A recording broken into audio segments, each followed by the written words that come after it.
Welcome back. It's episode 12 of the Binary Sunset podcast. Hard to believe. It's gone by real quick, huh? Yeah. Uh,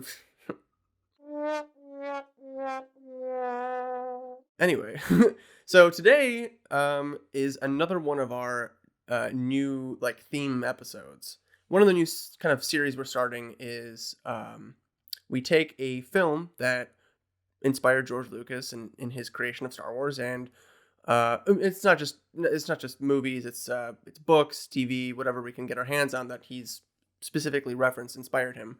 And we kind of just talk about it and talk about how it connects to Star Wars, how the themes connect, how you know how it mirrors its characters, and just even cosmetic stuff. Yeah. But yeah, so today we're going to talk about Hidden Fortress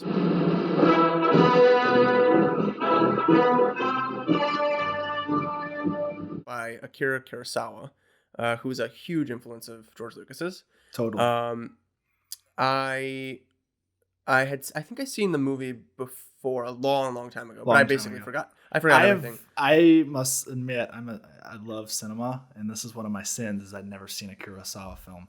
So Oh, really? Not yeah. even Seven Samurai? No, not even Seven Samurai, which I also know is based off of Star Wars, which inspired Star Wars. Oh yeah, big time. Yeah, so that's next on my list after watching this one. But yeah, no, this. What'd you think about it? I mean, I loved it. I'm assuming you loved it. That's the universal opinion. Yes, yeah. I mean, it's a really good movie. I love Kurosawa films. I'm a big Kurosawa fan. Yeah. I it was made in '58, which was approximately 20 years before A New Hope came out. It's a fantastic film. It's really Yes. long, so if you don't have anything to do, it's great. If you're in I a mean, rush, what else don't are a watch lot it. of what else are a lot of people doing right now? That's true. Yeah. So It's it's the perfect quarantine movie. it is 2.5 hours, but around 2.5 hours. But I'd say it moved along just so quickly. Like I was having a blast. I didn't even realize it was 2 hours. Like Yeah. Yeah. yeah. Yeah, definitely. And right from the get-go, you can immediately see the parallels Yeah. between that and I think specifically Just the opening shot. just the opening shot, but also just uh you know I think there's hints of that movie throughout the original trilogy, but I Uh-huh. think most specifically I can make huge ties to A New Hope. Absolutely. I guess my first question to you, AV, now that we obviously both enjoyed it a lot, is which character reminded you the most of a character from the Star Wars franchise? So I think the obvious. So basically, the movie starts out with two kind of like bumbling fools that are kind of just snapping at each other. Peasants. They're obviously friends. Yeah. Well, they're quote unquote peasants. They were they keep getting into like messy situations just because they're kind of dumb. See, I would say I would say let me pronounce it, but I'm just gonna butcher their names. One is Yeah. Tahi, and the other is Yeah, I think it's Matashichi. Forgot how to good. pronounce it, but yeah, I throughout the movie, I was every time I was reading the subtitle, I was like trying to pronounce Yeah. it. Um, yeah. So yeah, I think the ties to R2 and C3PO are so apparent there.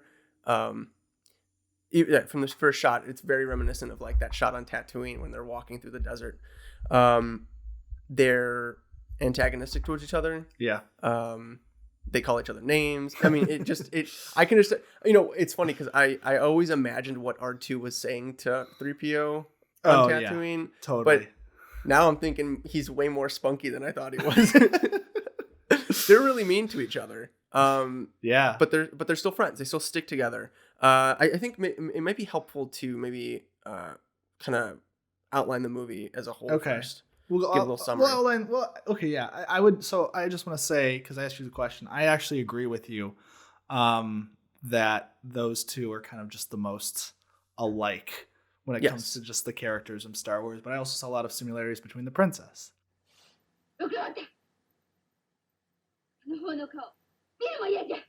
Look, your worshipfulness, let's get one thing straight. I take orders from just one person, me. I definitely saw a lot of similarities between General Rokuroda and not only just like a Han Solo type, but kind of swashbuckling. Not swashbuckling, That's but just a interesting. hero in general. Because But just Obi-Wan Kenobi. yeah, because For sure. I'll be honest, I saw more as Obi-Wan Kenobi just because he was always Yeah. serious.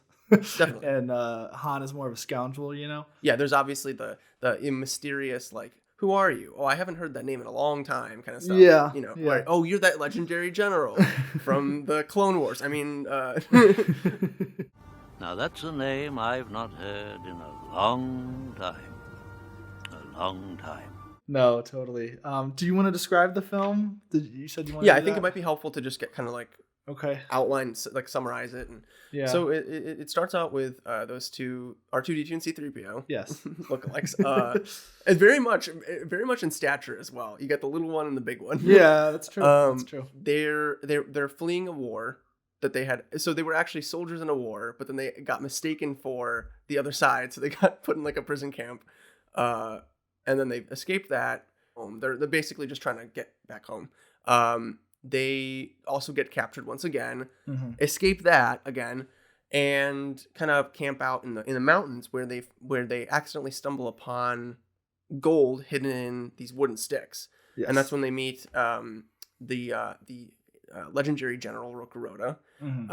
And he's like, he knows it. He's obviously the owner of the gold. He's kind of been he was stalking them for a while, just seeing what they were doing. And as they set up camp and they think they've lost him, he shows up, sits down by the fire, and he's going to kill them for stealing his gold. But they quickly tell them where they're headed to, and they kind of map out their plan of action in order to avoid all these warring clans. And he's impressed by that. So he decides to let them help him take all of his gold, which it turns out is not just like one little piece. It's like 200 pieces. Yeah. And he takes them eventually to this hidden fortress, which is basically his house, hidden in the mountains, very much like Obi-Wan on Tatooine. As they're there at the hidden fortress, it's the movie title, by the way. Boom, boom. They see a girl, who runs away immediately, but she's quick. She's kind of mysterious. I wonder who she is. They're obviously, they're not great people, and they're considering, obviously, I don't, not to beat around the bush, but they are trying to rape her. And unfortunately, during those times, I assume this is like 17th century. Yeah. Japan. It's wars were rampant with raping, pillaging, that kind of stuff. Yeah. So she evades them very, very easily. She's obviously a capable fighter. And she drops this comb as they're chasing her, and it's got this mark of the clan that this princess is the leader of, that they're looking for her as a reward, the warring clan. Sorry, I did not explain that very well. No, that's fine. Basically, where we are is that we find out the woman, or the little girl who evaded R2 and C3PO, are actually, is actually the princess of a kingdom.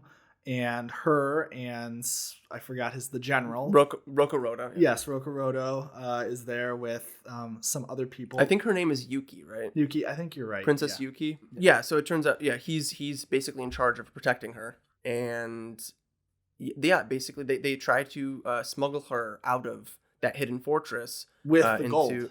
With the gold. Yes. So that she can get to safety and rebuild the clan that was destroyed.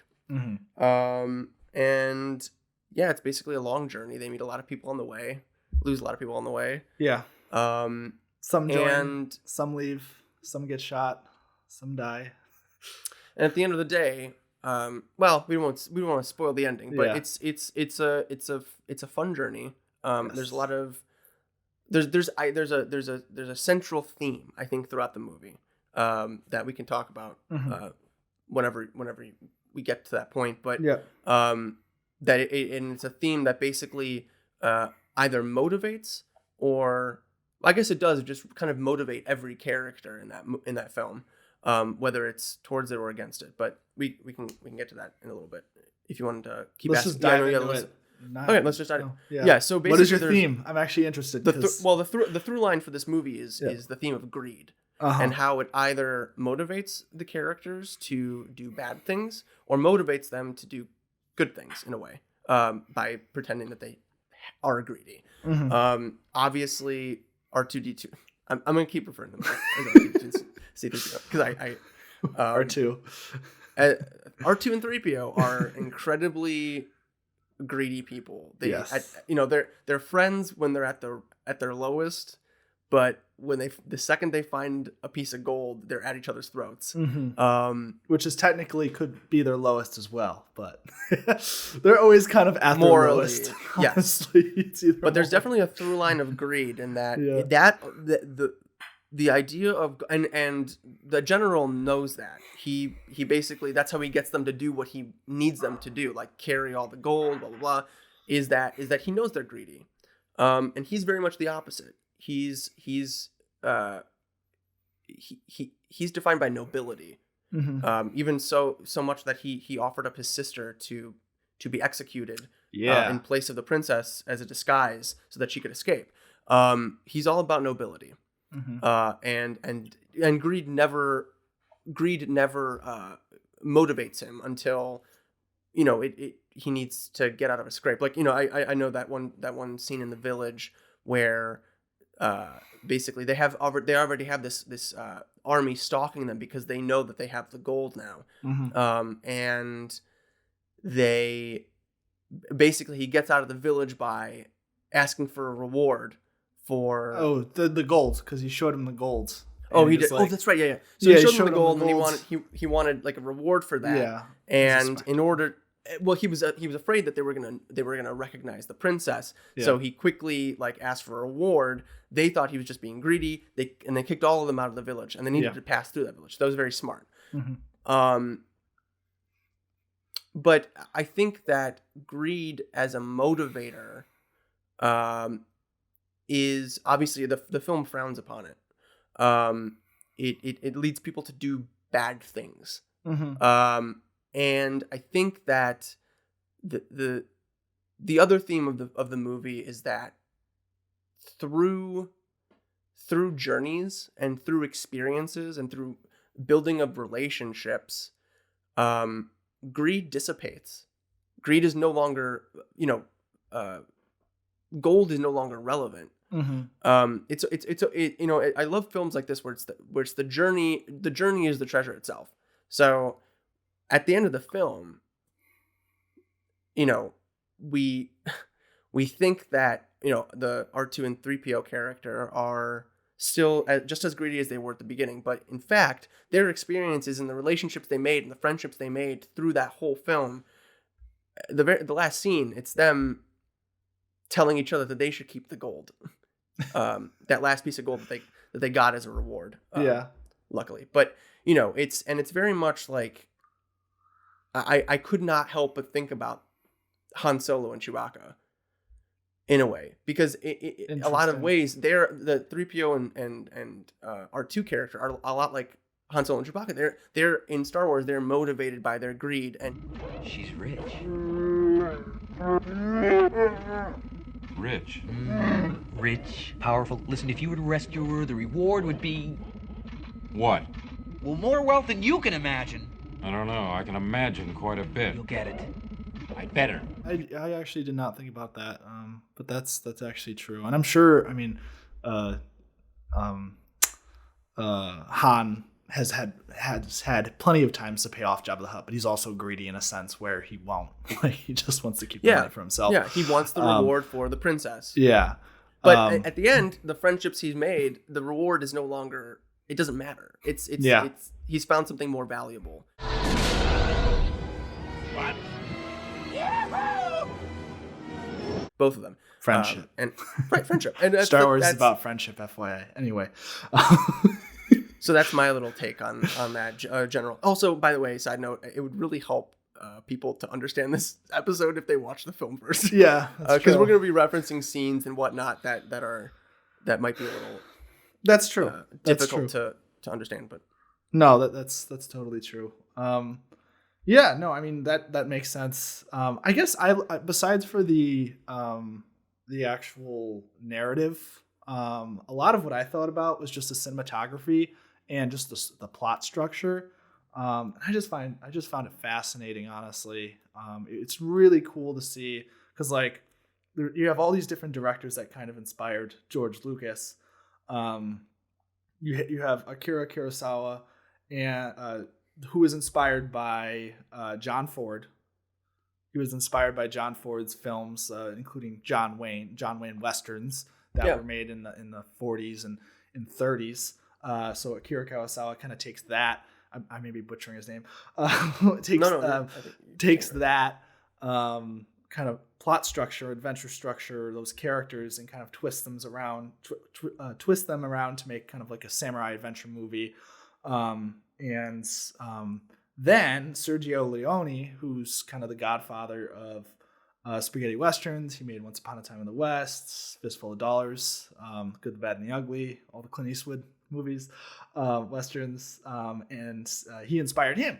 And then, I mean, George Lucas was also inspired by Sergio Leone, who was also inspired by Akira Kurosawa, but Akira Kurosawa also inspired George Lucas. So there's kind of just a mesh of inspiration throughout all these countries. You have an American in the 30s who inspired a Japanese filmmaker in the 50s who inspired a Italian spaghetti western director in the 60s, and it all kind of leads up to Star Wars in the 70s and who inspires people like Jon Favreau. Yeah. Exactly. Now and Mandalorian will inspire children for the future. It's creatives and artists. And they're all much the same stories too. A lot of them are, but it's just so cool to see how different how people from different cultures can take these stories and kind of twist them into ways that apply to their culture, but also apply to the original source material. Yeah, it's the hero's journey. Yeah. No, it is the hero's journey. It's just so cool. That's again, like I'll say this again and again and again. Star Wars is a celebration of storytelling in cinema across the world through generations, and that's what makes it great. And just the human condition too. Yeah, these stories are so. I mean, no matter what culture you're from, no matter where you are on this planet, there's these central themes that connect us. And watching Star Wars, watching Akira Kurosawa, watching Sergio Leone, those stories, on the outside they might reflect different places, different people, but we can all they bring us closer together than they do separate us. Totally. And time periods too. We have over 50 years of these same stories being retold over and over again by different people. So it's just so cool. That's really what I took from it, is just I kind of just like looked at a lot of how the visual storytelling of the framing, the pan shots, just the action shots, the editing, the cutting. Oh, it was gorgeous too. Yeah, and also the swipe pans. Of course, that's where the swipe pans. You couldn't ignore those. Yeah, of course, yeah. It's so cool just to see how a story that nobody really knows where it came from just keeps on being retold by different people. I guess it's from the Odyssey, but at the same time, like the story is just universal. That being said, I'm not going to talk about Star Wars. I'm going to jump back to R2 and C3PO of the film. We can jump around. We can go. Not actual R2 and C3PO. Again, I'll butcher their names. But the two peasants. I'd say, yes, they obviously inspired C3PO and R2, but more so, like if you're looking for a copy and paste example of these people, but instead of them being Japanese, they're pirates in the Caribbean, Pirates of the Caribbean, Curse of the Black Pearl. It would be both the two British soldiers, Mortag and Mulroy, who are kind of like the comedic relief in the film. I don't even remember their names. You don't remember? Yeah. Okay. I mean, I'm just impressed. They're just bickering. Yeah. They're just two people who work for the British Army, and they're always bickering. And because they're always bickering, they always get in trouble. And then also you have, and I'm going to butcher their names, but Pintel and Ragetti. If you remember, Pincel's the guy that was bald, and Ragetti was the guy that was missing an eye. Oh, right. Those guys, and yeah. they're always motivated by greed. They're always running around, joining different sides. They're pirates. They're not. Right. They're ghosts. They're not. They're always going. They never learn, though. No.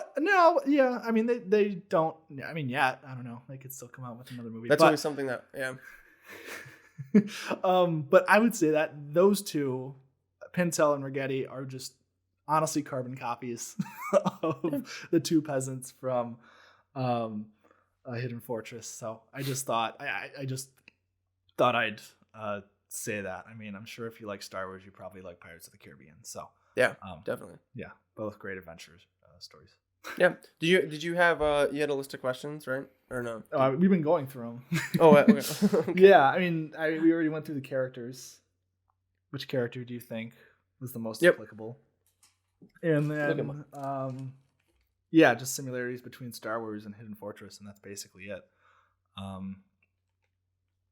So yeah, and also, I also just made I made a shorthand list of all the literal things that just reminded me of Star Wars, just the plot of Star Wars and whatnot. Obviously, the banter at the top of the film, yes, big time. Getting into trouble on accident. You get they split up. They both split up in both this movie and in Star Wars. They each get taken and they find themselves by the same people that took them. Yep. There's obviously a search for a princess. Mm-hmm. They're strong princess, a princess who is right, exactly, who defies the traditional tropes. Yep. So this is one that I wrote down that I don't think that Jon Favreau had this movie specifically in mind when he was making Mandalorian season 2. Uh-huh. But do you remember the scene where in the first episode with Timothy Oliphant where they're talking to the sand people and they're mapping out what their plan of action is in the sand? Oh, yeah, you're right. Totally I don't think that. Yeah, I mean, funny. a million different media have done that. Yeah, same thing, but that just that's the funny. first thing I thought of when I saw that. Yeah. Oh, he reminded me of Obi-Wan a lot, but he also reminded me of Yoda in a lot of ways because they didn't believe him at first. They thought, oh, this guy's silly, he's goofy, he's not. You remember he was just laughing at them the whole time? Yeah, yeah. That reminded me of Luke. He was not kind of believing playful. Yeah.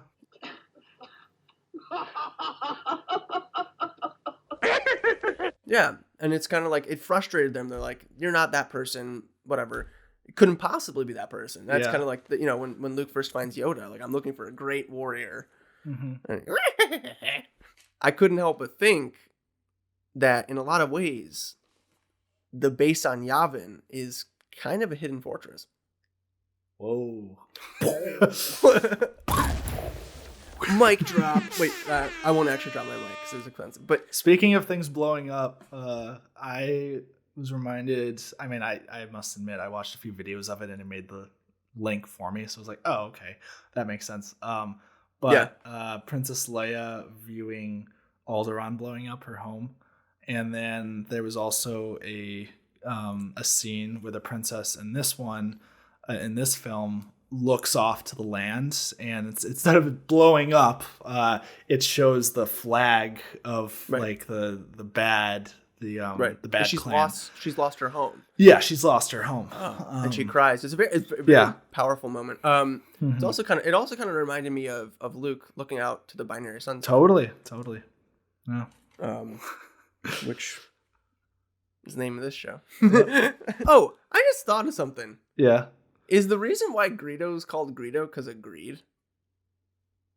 Who knows? I mean, maybe. I never thought about that before. And are we just stupid? Was that... I never made that connection before. Greedo. I have no idea, I'll be honest. George is like, well, he's a smuggler and he likes money. Greedy. My vision. It's my vision. McClunky. Oh, yeah, another thing. When I was thinking about greed, yeah, just as a general theme of the movie. And also greed as a kind of a central theme to Star Wars. It got me thinking about, I can't remember, it was a few months ago, but I was watching this interview with George Lucas that he was giving. I think he was giving it to like the writers' room of the Clone Wars. It's like when he was still like he was still in charge of Lucasfilm, and he was talking to like, he was in like the conference room where they were just kind of like talking about stories and stuff.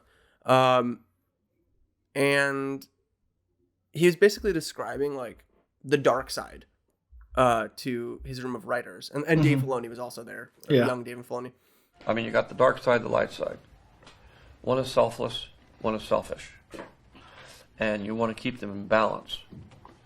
What happens when you go to the dark side is it goes out of balance, and then you get really selfish, and you forget about everybody, and you ultimately lead yourself, because when you get selfish, you get stuff, or you want stuff. And when you want stuff and you get stuff, then you are afraid somebody's going to take it away from you. And the light side is the ability to overcome that greed, because what comes from greed is, the need for more never stops, and it obviously, it's a slippery slope. Sure. And you can kind of there isn't really like a dark side, light side in this movie, but there's definitely characters where you can almost feel, like the general, where you can almost just feel his lack of need, almost his freedom from those chains that bind the C-3PO and R2-D2 character. Yeah. He's just got this higher purpose, this higher existence almost. And it just got me thinking about that interview. I can't remember where to find it. If I find it, I'll send you the link. But it's an interesting. I mean, it's a very obvious, like, everyone knows what he's talking about. Sure. Like, it's not a revelation, but it's just the way he talks about it is it's the guy who made this. So sure. No, that makes sense. There's just so many. There's several instances. I mean, he recorded a conversation. It was not a conversation. It was a lecture. He was just talking to the camera for the Hidden Fortress on Criterion Collection, which it's on YouTube. It's really good. That's the one you sent me, right? Yeah, it's a really good talk where he just talks about his influence. About Hidden Fortresses, it did influence me in doing Star Wars, because as I was beginning to write the screenplay and put it together, I remembered Hidden Fortress, and I remembered the one thing that really struck me about Hidden Fortress, and I was really intrigued by, was the fact that the story was told from the two lowest characters. But yeah, for those who have not seen it yet, I would strongly say, you know what, it's still winter across America. At least it's pretty snowy. It's pretty bad outside. Yeah. So cuddle up. Make a cup of hot chocolate or spatchka from The Mandalorian. And I will leave these parting words that I felt like kind of as a whole summed up this movie. Yeah. And it was a line by Princess Yuki, and it was at the end where she thinks she's going to be executed. Mm-hmm. And I think it's before she sings that song that she saw at that fire festival, not the fire festival that failed in the real world. Yes, of course. There was a different fire festival in the movie, which was very much a success. And her line was just,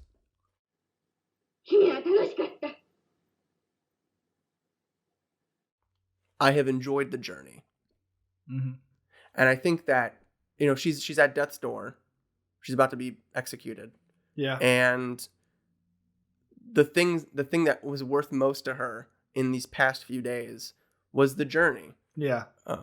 And I think that speaks volumes about not only this movie and its themes, but also Star Wars as a whole.